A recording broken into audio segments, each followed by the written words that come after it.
So ayan mga lods, ngayong araw mga lods ay sasagutin natin ang mga katanungan ng ating mga followers kung ano nga ba ang halaga ng oxygen sensor or ano ang trabaho nito sa ating makina. So tara guys. So ayan mga lods, bigyan ko lang kayo ng idea kung ano nga ba ang trabaho nito mga idol. Ito yung tinatawag na oxygen sensor. So napakalaking bagay nito mga lods. So maraming mga baw users na binabaliwala lang ito mga lods.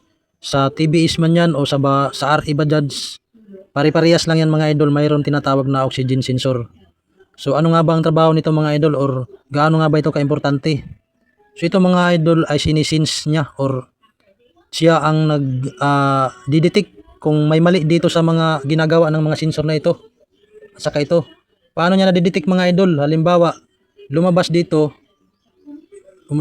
yung borne gases, ayan, yung oxygen. Ang tawag doon ay fuel air mixture.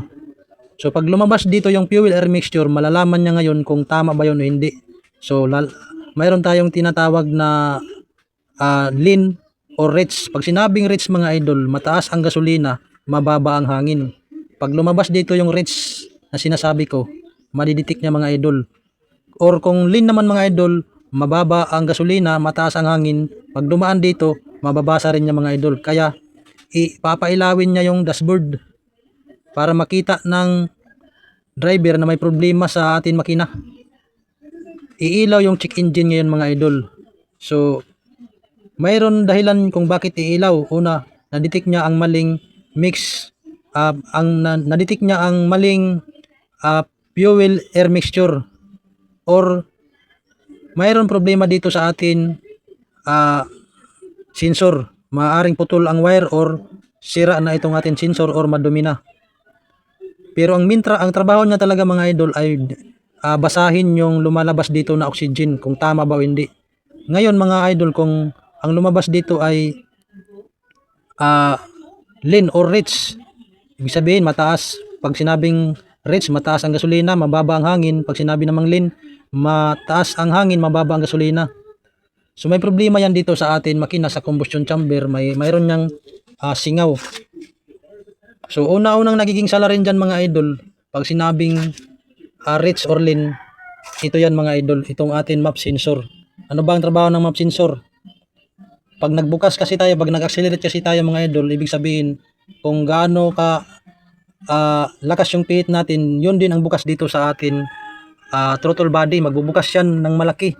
Habang lumalaki yung bukas sa butterfly niya, maraming hangin ang papasok ngayon.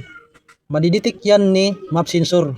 Sasabihin ngayon ni map sensor doon sa ECU na dagdagan yung gasolina kasi marami ng hangin ang pumapasok para pantay. So tinatawag dyan na tamang fuel air mixture. Kasi pag marami ang hangin, mababa ang gasolina, palyado yung ating makina. Pag marami naman ang gasolina, mababa ang hangin, palyado ang ating makina. So ngayon, pag hindi na-detect yan ng ating map sensor na malaki na yung bukas, dapat na dagdagan na yung gasolina, so malfunction na. So ito yung may problema dyan mga idol, hindi na siya didetect ng tama or pwede siyang sira na or mayroon ditong mga problema sa wiring. Kaya dapat panatilihin malinis ito mga idol or hindi sira para tama yung air and fuel mixture. Kaya na minsan mga idol, maraming nagsasabi bakit daw matakaw ang atin babaw sa gasolina. Kasi hindi na tama yung binabasa ng ating sensor. Kagaya na lang nito. Minsan pa, bigay ng gasolina yung atin injector, pero mababa naman yung hangin na pumapasok. Hindi niya nadidetect. Kaya hindi niya binibigyan ng abiso ang atin ECU. Or minsan marami ng hangin na pumapasok, mababa pa rin yung bigay ng gasolina kasi hindi niya naman dinidetect. Kaya hindi yan nalalaman ng atin ECU. Nandito yung ECU natin sa loob. Kaya isipin nyo lang mga idol, kung may malfunction dito tapos hindi pa nabasa dito, so hindi natin malalaman kung sira na ba yung atin sensor or atin makina or dito sa mga wiring or dito sa atin injector. So ang trabaho nito mga idol, so sinabi ko na kanina, napaka-importante. Kaya wag natin itong baliwalain mga idol. Kung may problema na dito mga idol, kung sira, palitan para tama lagi yung data o tama lagi yung nababasa na lagi siyang magbigay ng tamang impormasyon sa atin ECU para normal yung takbo ng atin makina. Kasi kung hindi, matakaw talaga siya sa gasolina mga idol. Or minsan palyado kasi marami na yung gasolina, hindi na nasusunog ng maayos ng atin spark plug kasi sobra na ang gasolina tapos mababa ang hangin. Hindi pantay yung mixture ng air and fuel mixture. Kaya palyado. Dahil yan dito sa mga sensor na to. So yun lang mga idol.